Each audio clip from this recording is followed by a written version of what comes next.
ঘন সবুজ জঙ্গলের ভেতর দিয়ে এক মা হাতি তার ছোট্ট বাচ্চাটিকে নিয়ে ধীরে ধীরে হেঁটে যাচ্ছিল। বাতাসে শান্তির ছোঁয়া, কিন্তু ঝোপের আড়ালে লুকিয়েছিল বিপদ। একটি ক্ষুধার্ত বাঘ দূর থেকে ওদের দিকে তাকিয়েছিল। তার চোখে শুধু একটাই লক্ষ্য, হাতির বাচ্চাটি। বাঘটি নিঃশব্দে কাছে আসে। হঠাৎ এক মুহূর্তে ঝাঁপিয়ে পড়ে হাতির বাচ্চার দিকে। হাতির চিৎকার জঙ্গলে প্রতিধ্বনি, কিন্তু মা হাতি চুপ করে থাকে। সে গর্জে ওঠে, সুঁড় ও পা দিয়ে বাঘটিকে আক্রমণ করে মাটিতে ফেলে দেয়। আহত বাঘটি ভয়ে পালিয়ে যায়। মা হাতি তার বাচ্চাটিকে ভালোবাসায় জড়িয়ে ধরে।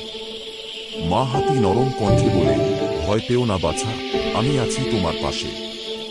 জঙ্গল আবার শান্ত হয়ে যায়। মা ও সন্তান হাঁটতে থাকে, নতুন দিনের সূর্যের আলো মিলিয়ে যায় তাদের ছায়া। ভিডিওটি ভালো লাগলে লাইক ও সাবস্ক্রাইব করে পাশে থাকবেন।